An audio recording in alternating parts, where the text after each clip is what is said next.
Entenda agora quais são as 5 razões da defesa do Bolsonaro para afastar o Alexandre de Moraes do inquérito do golpe e que contrariam as razões que agora apresentou a PGR para manter.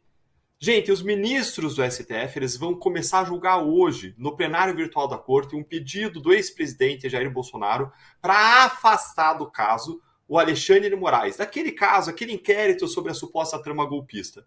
Esse pedido ele não é nada mais, nada menos do que aquilo que a gente chama em direito de arguição de impedimento, que é uma espécie de processo que tem como objetivo afastar um juiz ou membro do Ministério Público de um caso, quando aquele agente público, juiz, membro do Ministério Público, não pode, por proibição legal, atuar naquele processo. É uma arguição, é um pedido de impedimento, que nem quando o juiz lá marca impedimento. Essa jogada não é legal, não pode esse juiz, esse membro do Ministério Público atuar nesse caso.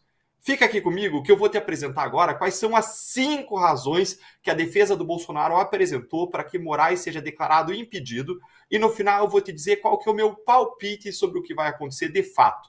Bora lá então para as razões. Razão número 1. Moraes é vítima e julgador. A primeira justificativa para o impedimento do Moraes é clara, gente, é claríssima. Um juiz está impedido de atuar num caso quando ele, o seu cônjuge, os seus parentes forem parte no processo ou tiverem um interesse direto naquela causa.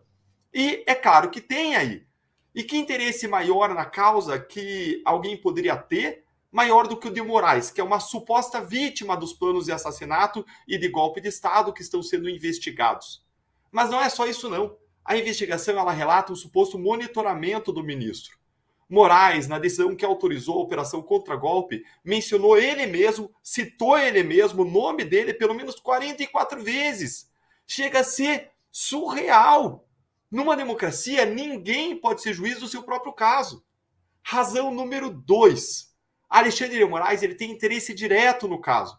Aqui o fundamento é o mesmo da primeira razão que a defesa do Bolsonaro apresentou, mas aí a defesa vai além para falar o seguinte: Moraes não tem apenas interesse no caso para condenar os investigados que teriam planejado o seu assassinato, mas ao determinar medidas judiciais contra quem supostamente queria matá-lo, o Moraes está dando uma decisão em favor dele mesmo, com o objetivo de proteger a sua própria integridade.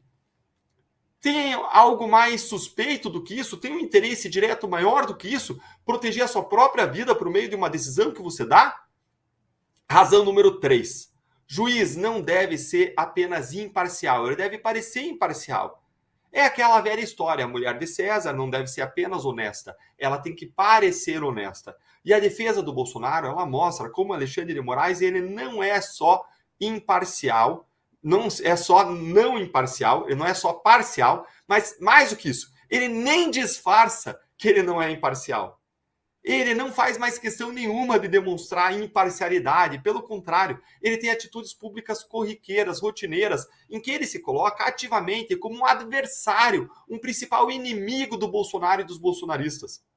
Vamos avançar, razão número 4. O Brasil precisa obedecer a normas internacionais sobre imparcialidade de juízes. Aqui a defesa do Bolsonaro, ela relembra que o Brasil se comprometeu com normas como a Convenção Interamericana de Direitos Humanos e o Pacto Internacional sobre Direitos Civis e Políticos, que foram incorporados à legislação brasileira e que reconhece o direito ao julgamento justo perante um tribunal competente, independente e imparcial. E que esse julgamento aconteça aí dentro de um tempo razoável. Gente, todo mundo sabe que o STF atual é tudo menos competente, independente e imparcial em relação ao Bolsonaro. Todo dia, praticamente, tem uma nova notícia de ministros dizendo que Bolsonaro já está condenado. E alguns ministros, como Gilmar Mendes, nem esconde o rosto e antecipa publicamente em entrevistas a condenação do Bolsonaro. Razão 5. O afastamento do Moraes vai assegurar a justiça. A defesa do Bolsonaro encerra dizendo o seguinte: o objetivo aqui dessa defesa, segundo bem colocou aí o advogado Bolsonaro, não é colocar o Moraes no banco dos réus nem condená-lo, mas é simplesmente garantir que o Bolsonaro vai ter um julgamento justo e conduzido por um juiz imparcial. É uma questão não apenas de justiça, mas da credibilidade do Poder Judiciário e da confiança dos brasileiros no Supremo. Que a gente sabe que essa confiança está lá no esgoto a partir de várias pesquisas de opinião sucessivas. Agora, Se você me perguntar o que vai acontecer, a minha resposta é a seguinte: a gente não precisa especular, não precisa nem adivinhar, porque os próprios ministros, finge a surpresa, já anteciparam e adiantaram para a imprensa. Sim, eles vazaram para a imprensa que eles vão rejeitar o pedido do Bolsonaro, porque o Moraes não seria a vítima, mas a vítima seria o Estado Democrático de Direito. Ou seja, o que eles estão fazendo na prática é equiparar o Moraes ao Estado Democrático de Direito, já que ele é que seria assassinado.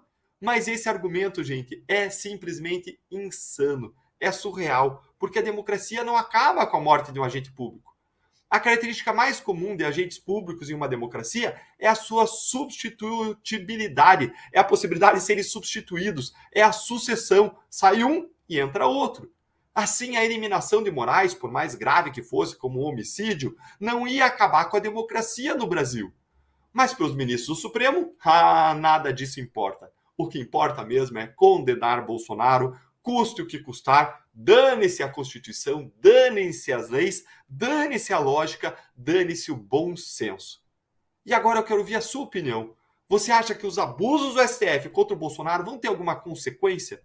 O que você acha que deveria acontecer como consequência desses abusos? Conta aí para mim nos comentários.